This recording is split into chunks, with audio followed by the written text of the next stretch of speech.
Welcome, ladies and gents. Chris Andre here. You can find me at BetBoxing on Twitter for boxing-related tweets, or you can subscribe to the channel. Click that notifications button and get a new notification whenever a new video is uploaded. Let's talk boxing. Listen, a lot of people have been talking. We're going to discuss a whole bunch of different themes, but one of the key themes that's happened over the last couple of days is that infamous interview now with John Fury. And everybody seems to be focusing on the fact that he's essentially placing the blame at the doorstep of Bob Arum. And so a lot of people, particularly AJ fans and supporters of Eddie Hearn, are saying, look, this is proof. It was Team Arum that dropped the ball. I don't think that was ever in doubt. I think the more striking comment that he's made was the insinuation that perhaps Tyson Fury is being set up to be robbed. Has no one picked up on that? He was talking about when they were, if we, his team, were not in Germany, Tyson wouldn't have walked away with those belts. They wouldn't have allowed it to happen. He would have been robbed, essentially. And he's saying, be careful in the US because I see a lot of underhanded tactics. He's saying, why wouldn't Deontay Wilder take a $20 million step aside with a guarantee at fighting the winner when you would be getting a lot less money now with the risk of having your head caved in again? Now, many people will say, Wilder wants revenge. He's in that fight mindset. Why should he step aside? But bear in mind, John Fury is talking about a guaranteed shot at the winner. This is not step aside money to then get a shot at a released belt. So if he wanted revenge, he could still potentially get it if Fury wins. And if Fury loses to AJ, Wilder, who believes he would beat AJ, could then take AJ and then go after Fury. So what John Fury's saying is that financially, it doesn't make sense. In terms of wanting an instant shot, even that doesn't really make sense because you would have got that shot anyway. In other words, something else seems to be going on, and he's warning his son that he believes that he's got all these yes men around him, and he's saying, Tyson, be careful of yourself out there, lad. And he's saying, they keep saying he's bigger than the Beatles, but be careful, he's basically saying. I don't believe any of that. And he's talking about being conned out of a title. So a lot of the focus that I've seen from other analysts and people observing this is that John Fury has essentially admitted that it wasn't the fault of Hearn and AJ and that the error was from the Arum side of things. I don't think that was ever in doubt. I think the much bigger story here, the headline story, is that John Fury believes that his son could be getting set up, essentially talking about the power being drained away from the United States in terms of boxing. And so potentially that also means finances, not just power, but long-term finances. And essentially he's suggesting that there might be something underhanded going on here. Isn't that interesting? I mean, how Machiavellian is that? That's like I don't know, if you're looking to make another sequel to The Godfather, Godfather 4, you're talking about potentially Bob Arum and someone like, I don't know, Shelley Finkel getting together behind the scenes to set up Tyson Fury, set him up for a loss. Wow. I mean, that is a big comment to make, a big suggestion. He's also suggesting that Tyson Fury could be taking Deontay Wilder lightly, which can come back to bite him. And while I've openly said what I've seen them working on the pads with Malik Scott, in my opinion, won't translate well against Tyson Fury, it doesn't mean that just because they've given us that little snippet, that's all they're working on.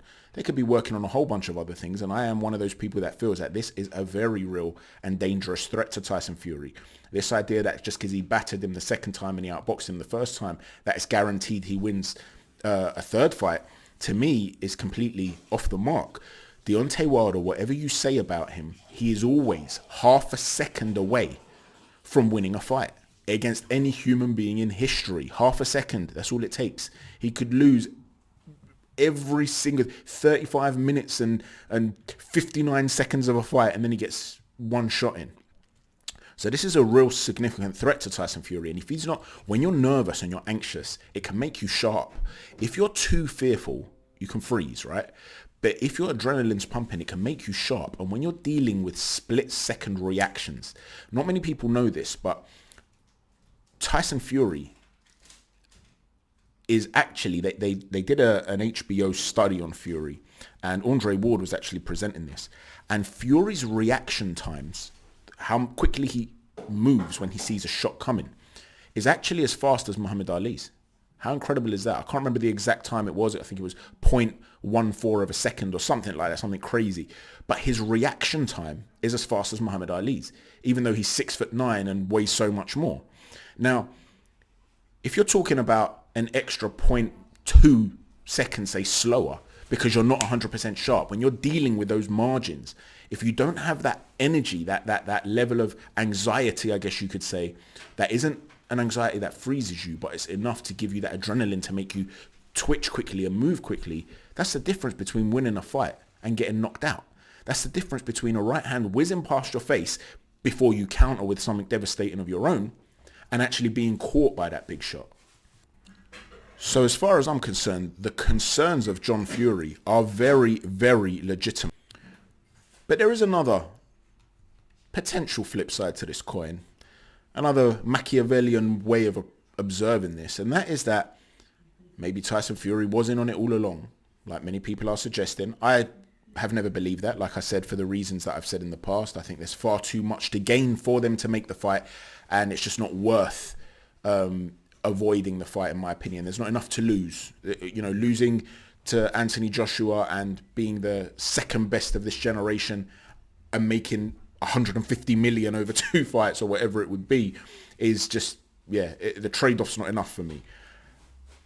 However, if that is the case, is it possible that John Fury has tapped into the public sentiment and realized, you know what, we need to shift the blame away from the product that is the Fury name, because we've taken a bit of a battering of late. So let's just make this about Bob Arum. Let's shift the blame. Let us talk about these guys that have let us down, these guys that have time and time again not done what they're supposed to do, and here we are suffering as a result, so they can win the public again, win the public over, get them back on side. I don't think that's the case, but it's something to think about. Now, moving on from that, let's talk about George Kambossos, Teofimo Lopez, Devin Haney, and everything that's going on in the lightweight division. Obviously, Devin Haney against Jorge Linares coming up tonight. You got to love Jorge, right? I mean, what a fighter he was in his day. Just a beautiful, when in his prime, he was just a beautiful fighter to watch, man. The fluidity, the movement around the ring. Go and watch that Anthony Crolla fight. It was just beautiful. And the problem he's had is durability in his career. He would cut easily. He has been hurt and caught and stopped. And these things are what stopped him essentially being one of the top pound-for-pound fighters in the world, because offensively, if you were just judging his offensive skills, there was a time when he was definitely a pound-for-pound top 10 fighter in the world. It was brilliant the way he used to move around the ring and put his hands together, the combinations, the fluidity. It was just gorgeous to watch, and it was superbly effective, heavy-handed. He had spite to his game too. Just a brilliant, brilliant fighter.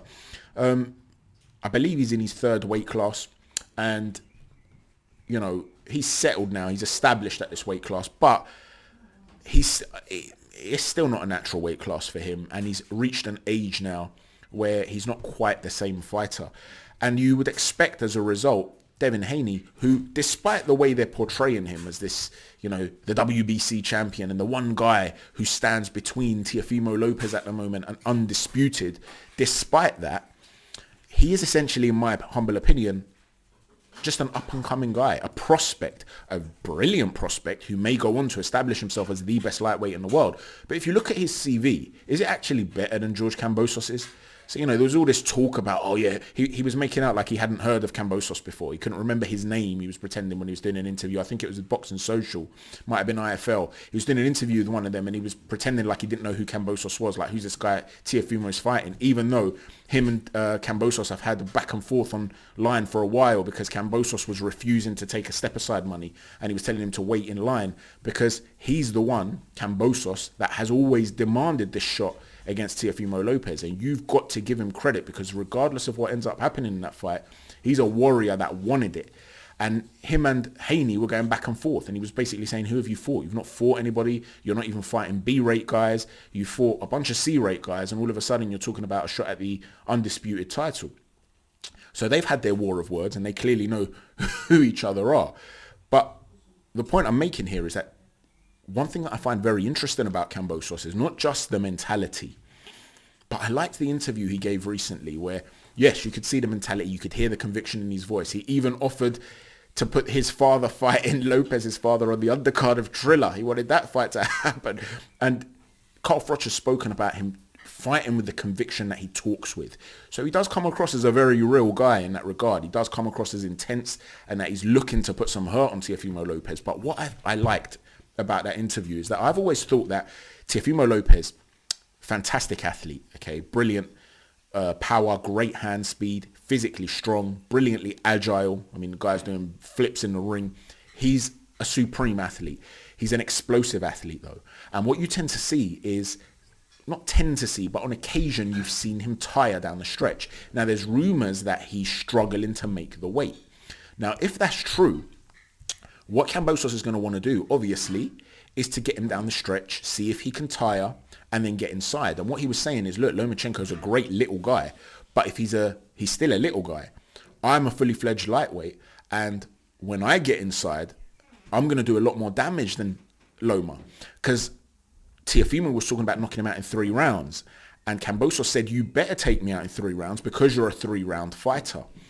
And one thing Kambossos is very, very good at doing is putting a lot of foot pressure on while being defensively responsible. You'll often see him drop under a shot. He leads with power shots often, but he's almost jumping in with those power shots because he's constantly edging in and making himself hard to hit with constant little upper body movements. And he's got really fast reaction times, and he'll come under shots and then lead in with power shots. And he can make you fight every second of every round.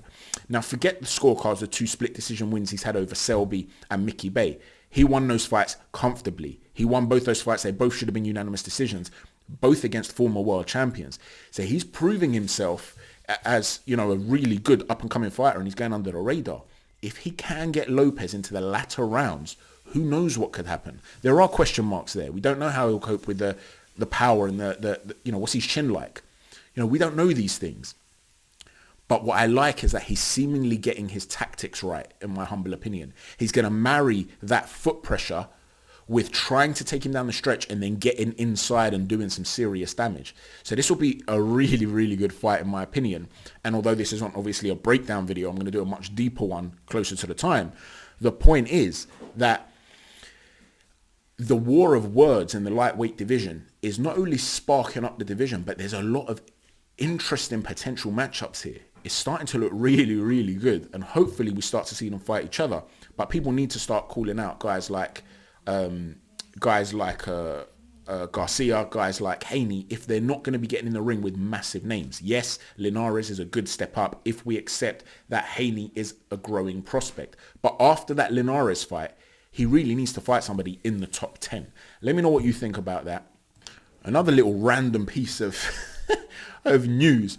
Do you guys remember Charlie Zelenoff, that nuts dude that used to talk about being undefeated and he used to turn up at random fighters' gyms and want to fight them? And he got in a ring one time with a Floyd Senior, and he was, you know, trying to sucker punch him, and another guy jumped in the ring and beat him up, and he turned up to Deontay Wilder and started to abuse him and want to fight and so on and so forth, and Deontay Wilder smashed him up.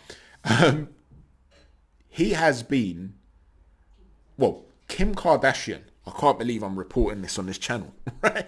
Kim Kardashian has got protection from an alleged stalker, and Mike Coppinger has said that Charlie Zelenoff is the alleged stalker, and apparently he's been trying to get into her home.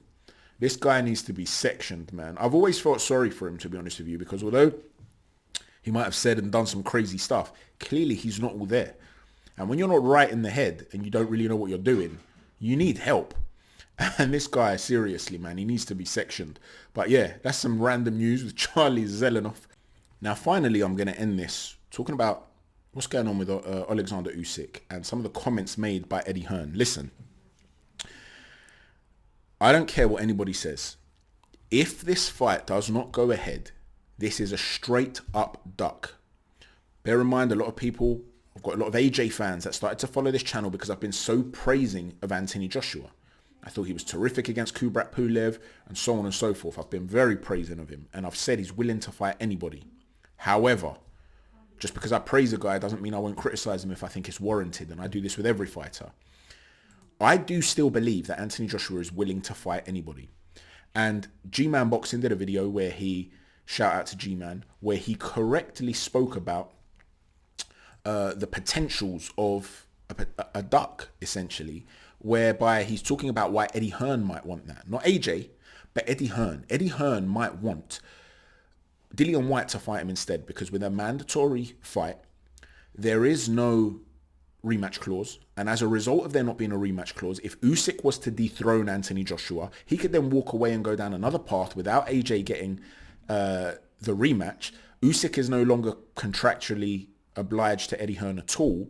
And Eddie Hearn all of a sudden loses the titles. Massive, massive blow to Hearn. So he'd rather fight AJ fight Dillian Whyte. We know that Whyte has worked with Hearn in the past, and we know that although he's not fully tied into Matchroom, we know that they would work together again and again.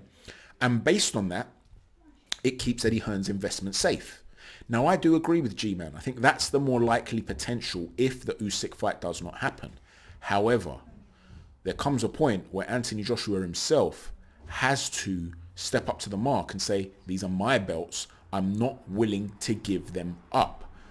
If Anthony Joshua is telling the truth, you have to ask yourself two questions. Number one, do you believe Anthony Joshua when he says that my aim is to become undisputed champion? I want all the belts. When Wilder had them, he was saying he wanted Wilder. When people were asking, do you want to fight Fury? He was saying, one day I want to fight them all, but the belts is the aim. So if Deontay Wilder's got the belts, I'm going after Deontay Wilder. When Fury won the belts, the aim became Fury. He's not after fighters, he's after the crown, the undisputed heavyweight championship.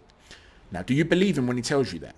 If you believe him, you need to ask yourself, what will vacating a belt do for that goal? It will destroy that goal. He will not become an undisputed champion for a very long time. The belts will become fragmented. He may never get another opportunity to become an undisputed heavyweight champion. So a lot of people have said, yeah, but hold on a sec. It's not his fault if Fury and Wilder don't want to get in the ring. They don't want the fight. As I've said in a previous video, if Anthony Joshua beats Usyk, it leaves the winner of AJ and Fury and Wilder with nowhere else to go. This arbitration has gotten in the way. Now, even if you think that's an excuse, what would the next excuse be? There wouldn't be one. It leaves them with nowhere else to go. Now, if they still don't want to fight after that, then that's different, because you could turn around and say, you know what, it's a straight up duck. Fury, Wilder, they're ducking Anthony Joshua. Nobody will be able to question it at all. But you've got your opportunity to back them into a corner. And instead of backing them into a corner, you're going to give up your belt. I really hope we don't see this happening. Now, some people are saying this is a negotiation tactic, as I said, to get Usyk to sign away his right to a non-rematch clause. That may be the case. And I've seen some people say, well, fine, if he doesn't want to accept that, let him go and fight Joe Joyce for 20% of the money. Release the belt. Who cares? I'm sorry, but this is when you start to go into the fanboy realm, where you're starting to become part of Matchroom FC. Forget who your favorite fighter is. What do you want to see in the sport of boxing? Do you not want to see an undisputed title shot? Forget who your favorite guy is. Do you think it's logical or rational for him not to fight Alexander Usyk? At some stage, he has to fight him. So why not fight him now? Why give up the belt? That would be a straight up duck. Now, some people have said, hold on a sec, Usyk, he's the one that would be doing the ducking if he's not accepting any offer they give him. No, you don't accept just any offer that comes your way. And some people have said, oh, maybe it's about the money, because he made that funny video where he's going, Eddie, more money, Eddie, right? But the thing is, if they don't agree, it goes to purse bids. And then what? If he still doesn't want anything after the purse bids, then it's Usyk walking away. It's not AJ. And again, people will say, Usyk ducked AJ, right? Unless that happens, therefore, the duck is from Team AJ. It might not be Anthony Joshua himself, but he has the veto to say, no, Eddie, I'm keeping this belt.